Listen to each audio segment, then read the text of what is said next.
തദ്ദേശ തെരഞ്ഞെടുപ്പിന്റെ വോട്ടെടുപ്പ് പൂർത്തിയായി. ഇനി പ്രതീക്ഷയുടെ മണിക്കൂറാണ്. എന്തായാലും കോഴിക്കോട്ടെ മുന്നണികളും സ്ഥാനാർത്ഥികളുമെല്ലാം വലിയ പ്രതീക്ഷയിലാണ്. ഞാനിപ്പോൾ ഉള്ളത് കോഴിക്കോട് UDFന്റെ മേയർ സ്ഥാനാർത്ഥിയും അതേപോലെ KPCC ജനറൽ സെക്രട്ടറിയുമായിട്ടുള്ള അഡ്വക്കേറ്റ് PM നിയാസിനോടൊപ്പമാണ്. ഇപ്പം വോട്ടെടുപ്പ് പൂർത്തിയായി. അപ്പം എന്തൊക്കെയാണ് പ്രതീക്ഷ ഇനിയുള്ള? നമുക്ക് വലിയ അനുകൂലമായ തരംഗം തന്നെയാണ് ഞങ്ങൾ പ്രതീക്ഷ. പ്രചരണരംഗത്ത് ഞങ്ങൾ അഴിച്ചുവിട്ടത് 50 വർഷക്കാലത്തെ LDFന്റെ കെടുകാര്യസ്ഥതയും വികസന മുരടിപ്പും അഴിമതിയും ഒക്കെ തന്നെയാണ്. അതിനോട് ജനങ്ങൾക്ക് ഒരു വല്ലാത്ത ഒരു പിന്തുണയാണ് നമുക്ക് ലഭിച്ചത്. മാത്രവുമല്ല, നമ്മളിങ്ങനെയൊന്നും ആയാൽ പോരാ, നമ്മൾ ജയിച്ചേ തീരൂ എന്ന തീരുമാനമെടുത്തത് UDF അല്ലെങ്കിൽ അതിന്റെ പ്രവർത്തകരോ അല്ല, ജനങ്ങളാണ്. അതുകൊണ്ട് തന്നെയാണ് വോട്ടർ പട്ടികയിൽ ഇത്രയേറെ പ്രശ്നം പറഞ്ഞറിയിക്കാനാവാത്ത പ്രശ്നമാണ്. അത് ഇന്നലെയാണ് ഞങ്ങൾക്ക് ഭീകരത മനസ്സിലായത്. ഒത്തിരി ആളുകളുടെ വോട്ട് അത് ഒരു ബൂത്തിൽ, അതായത് ഒരു വാർഡിൽ 4-5 ബൂത്തുകളുണ്ടാവും. ഒരു ബൂത്തിൽ 50 മുതൽ 60-70 വരെ ആളുകൾ ശരാശരി ഒരു ബൂത്തിൽ നമുക്ക് വോട്ടില്ലാത്ത, അത് കാലങ്ങളായി UDFന് മാത്രം ചെയ്തുകൊണ്ടിരുന്ന ആളുകളുടെ വോട്ടില്ലാത്ത അവസ്ഥ. അങ്ങനെ വന്നാൽ ഏറ്റവും ചുരുങ്ങിയ 300-നും 400-നും ഇടയിൽ ഓരോ വാർഡിലും വോട്ടുകൾ നഷ്ടപ്പെട്ടു പോയിട്ടുണ്ട്. എന്നാലും ഞങ്ങളുടെ പ്രതീക്ഷ ജനങ്ങളുടെ പിന്തുണയായിരുന്നു. ആ പിന്തുണ ഞങ്ങൾക്ക് കോഴിക്കോട് എല്ലാ ഭാഗത്തും ലഭിക്കാനായി എന്നുള്ളതാണ്. ഞങ്ങൾക്ക് ഏറെ പ്രയാസം ഉണ്ടായിരുന്ന എങ്ങനെയാണ് ബേപ്പൂരും ചെറുവണ്ണൂരുമൊക്കെ. അവിടെ നമ്മൾ കഴിഞ്ഞ ഒറ്റ സീറ്റ്, 14 വാർഡുകളിൽ ഒറ്റ വാർഡ് മാത്രമാണ് ലഭിച്ചത്. ഇത്തവണ 6 സീറ്റെങ്കിലും നമുക്ക് അവിടെ ലയിക്കുമെന്നത് നമ്മുടെ പ്രതീക്ഷയാണ്. അതുപോലെ തന്നെ നമ്മുടെ കോഴിക്കോട് നഗരത്തിന്റെ വിവിധ മേഖലകളിൽ നമ്മൾ കഴിഞ്ഞ കാലങ്ങളിൽ ജയിച്ചതും അല്ലെങ്കിൽ ഒരിക്കലും ജയിക്കാത്ത സ്ഥലങ്ങളിലുമൊക്കെ വലിയ മാറ്റമാണ്. അതൊന്നും ഞങ്ങളുടെ കഴിവല്ല, ഞങ്ങളുടെ പ്രചരണത്തിന്റെ മിടുക്കുമല്ല. ജനങ്ങൾ 50 വർഷമായി മാറ്റം ആഗ്രഹിക്കുന്നു. ഞങ്ങൾ ഇത്തവണ അതിനൊരുങ്ങി മുന്നിൽ വന്നു എന്നുള്ളതാണ്. മാത്രമല്ല, ഇപ്രാവശ്യം അപ്രസക്തമായ ഒരു മുന്നണിയായി, ഒരു പാർട്ടിയായി BJP മാറി. കഴിഞ്ഞ തവണ അവർക്ക് ഞങ്ങളുടെ അഭിപ്രായ അനൈക്യവും ഒക്കെ കാരണം അവരല്പം മുന്നിൽ വന്നു. ഇത്തവണ അവർ തന്നെ അവരെ പിറകോട്ട് കൊണ്ടുപോയി ജനങ്ങൾ ഞങ്ങളെ തന്നെ വീണ്ടും തെരഞ്ഞെടുക്കുന്ന അവസ്ഥയിലേക്ക് വന്നു. അപ്പോൾ അതുകൊണ്ട് ഞങ്ങൾക്കൊരു കാര്യം മനസ്സിലാക്കാൻ കഴിയുന്നത്, കേരളത്തിൽ മൊത്തമുള്ള ശബരിമല ഇഷ്യൂ ഉൾപ്പെടെയുള്ള സ്വർണ്ണക്കള്ളക്കടത്ത് ഉൾപ്പെടെയുള്ള വിഷയങ്ങളിൽ മുഖ്യമന്ത്രിയും പാർട്ടിയും കാണിക്കുന്ന നിലപാടുകൾ, കരുവന്നൂർ ബാങ്ക് ഉൾപ്പെടെയുള്ള കാര്യങ്ങൾ അവർ ചെയ്തത്, അതുപോലെ ഇപ്പോൾ ഏറ്റവും ഒടുവിൽ വനിതകളോട് കാണിക്കുന്ന ഒരു നീതികേട്. ഇന്നലെയും മുഖ്യമന്ത്രി ഒരു തെരഞ്ഞെടുപ്പിന്റെ പോളിംഗ് ഡേ പോലും മുഖ്യമന്ത്രി പറഞ്ഞത് ആഭാസത്തരം മാത്രമാണ്. അപ്പോൾ അതൊക്കെ ജനങ്ങൾക്ക് ബോധ്യപ്പെടും. ഒന്നും അവർക്ക് പോസിറ്റീവായി പറയാനില്ലാത്തതുകൊണ്ട് ഒരു കാര്യം ഉറപ്പ് പറയാം, സർക്കാരിന്റെ എതിരായുള്ള വികാരം ജനങ്ങളുടെ മനസ്സിലുണ്ട്. ശബരിമല വിഷയത്തിൽ സർക്കാർ കൈകൊണ്ട ഒരു തീരുമാനം ഈശ്വരവിശ്വാസമുള്ള, മതവിശ്വാസമുള്ള ആളുകളുടെയൊക്കെ വലിയ വേദന ഉണ്ടാക്കുന്ന, അതെല്ലാം നമുക്ക് വോട്ടാകും. കോഴിക്കോട് നഗരസഭയെ സംബന്ധിച്ചിടത്തോളം ഞാൻ അതാണ് ലീഡ് ചെയ്യുന്നത്. നഗരസഭയെ സംബന്ധിച്ചിടത്തോളം ഞങ്ങൾക്ക് ഉറപ്പാണ് 40 സീറ്റ് അത് ഞങ്ങൾക്ക് നിർബന്ധമായി ലഭിക്കുമെന്ന് തന്നെയാണ്.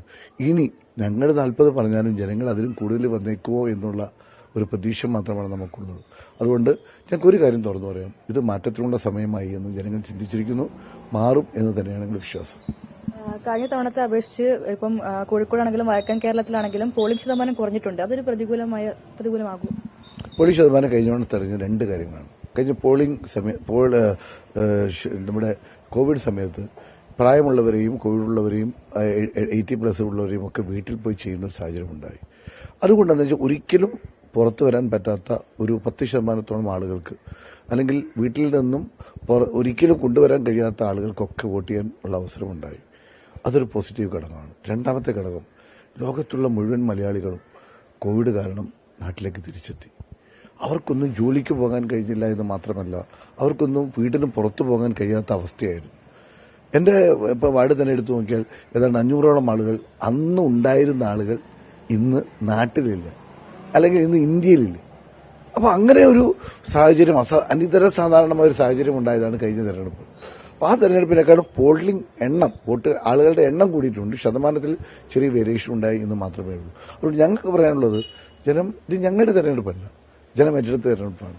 ജനങ്ങൾ അതിന് തീരുമാനമെടുത്തിട്ടുണ്ട്. അത് പ്രതിഷേധത്തിന്റെ വോട്ടാണ്, പ്രതീക്ഷയുടെ വോട്ടാണ്. ഈ 2 വോട്ടുകളും നമുക്ക് അനുകൂലം തന്നെയാണ്. മറ്റൊരു കാര്യം, ഇന്നലെ ഏകദേശം ഉച്ചയ്ക്ക് ശേഷമാണ് രാഹുൽ മാങ്കൂട്ടത്തിൽ വോട്ട് ചെയ്യാൻ വേണ്ടി എത്തിയത്. അപ്പം അത് ഏതെങ്കിലും തരത്തിൽ തെരഞ്ഞെടുപ്പിനെ കോൺഗ്രസിനെ ബാധിക്കുമോ? ഞങ്ങളെ കരുതലെടുത്ത നിലപാട്. നിങ്ങൾ എന്താ അങ്ങനെ പറയുന്നത്? മുഖ്യമന്ത്രിയുടെ ഓഫീസിലിരിക്കുന്ന ആള് എന്താ ചിത്തപ്പേര്? മുഖ്യമന്ത്രിയുടെ പ്രിൻസിപ്പൽ സെക്രട്ടറി എന്തായിരുന്നു അദ്ദേഹത്തിന്റെ ഇടപാടുകൾ എന്ന് വരികൾക്കിടയിൽ, ഞാനിപ്പം പറയേണ്ട കാര്യമില്ല, വരികൾക്കിടയിൽ നിങ്ങൾക്കറിയാലോ. അദ്ദേഹത്തിന്റെ MLA, അദ്ദേഹത്തിന്റെ മുൻ MLAയും ഇന്നത്തെ PK ശശി ഉൾപ്പെടെയുള്ള ആളുകൾ, അവരെയൊക്കെ സംരക്ഷിക്കുമ്പോൾ ഞങ്ങൾ ഇത്രയും ഒരു ആരോപണം വന്നപ്പോൾ കോടതി പോലും അദ്ദേഹത്തിന് അനുകൂലമായി ആദ്യഘട്ടത്തിൽ ഒരു തീരുമാനം വന്ന ഉടനെ നേരത്തെ സസ്പെൻഡ് ചെയ്താണ്, പാർട്ടിയിൽ നിന്ന് പുറത്താക്കി. ഇത്രയും ധീരമായി നമുക്ക് നിലപാടെടുക്കാൻ കോൺഗ്രസ് പാർട്ടിക്കല്ലാതെ മറ്റേതൊരു പാർട്ടിക്കാണ് സാധിച്ചിട്ടുള്ളത്? ഞങ്ങൾ പിന്നെ അദ്ദേഹം വോട്ട് ചെയ്യുന്നു, അദ്ദേഹത്തിന് കോടതിയിൽ നിന്ന് മുൻകൂർ ജാമ്യം ലഭിക്കുന്നു, അതൊന്നും ഞങ്ങളുടെ വിഷയമല്ല. പാർട്ടിയിൽ നിന്നും പ്രാഥമിക അംഗത്തിൽ നിന്ന് പുറത്തായി എന്ന് പറഞ്ഞാൽ പാർട്ടിയുമായി യാതൊരു ബന്ധമില്ലാത്തതാണ്. അദ്ദേഹത്തിന് വോട്ട് ചെയ്യുകയോ അല്ലെങ്കിൽ അദ്ദേഹത്തിന് ഇഷ്ടപ്പെട്ടവർക്ക് വോട്ട് ചെയ്യുകയോ എന്ന് ചെയ്യുന്നത് അത് അദ്ദേഹത്തിന്റെ മാത്രം താല്പര്യമാണ്. പാർട്ടിയെ സംബന്ധിച്ചിടത്തോളം അദ്ദേഹം ഇന്ന് പാർട്ടിയിലില്ല. ഇനി തിരിച്ചെടുക്കണമെങ്കിൽ തന്നെ അദ്ദേഹത്തെ പ്രാഥമിക അംഗത്തിൽ തിരിച്ചെടുക്കണം. പ്രാഥമിക അംഗത്തിൽ തിരിച്ചെടുത്തെങ്കിൽ മാത്രമേ അദ്ദേഹം ഒരു കോൺഗ്രസ്സുകാരനാണ് എന്ന് പറയാൻ പറ്റുള്ളൂ. ലക്ഷോപലക്ഷം കോൺഗ്രസിനെ സ്നേഹിക്കുന്ന ആളുകളുണ്ട്, അവരൊന്നും കോൺഗ്രസ് അംഗത്വമുള്ളവരല്ല. അപ്പം അതുകൊണ്ട് അതൊന്നും നമുക്ക് ബാധിക്കുന്ന കാര്യമായി എനിക്ക് തോന്നിയിട്ടില്ല. പക്ഷേ ഇന്നലെ ഭാഗ്യലക്ഷ്മിയുടെ സ്റ്റേറ്റ്മെന്റ് ഉണ്ടായിരുന്നു, ദിലീപുമായി ബന്ധപ്പെട്ട പ്രശ്നങ്ങൾ അവിടെ കിടക്കുന്നു. ഇതൊക്കെ പരിഗണിക്കുമ്പോൾ അതിന്റെ അത്രയൊന്നും പരിഗണിക്കുന്ന വിഷയമായി ഞങ്ങൾക്ക് തോന്നിയിട്ടില്ല.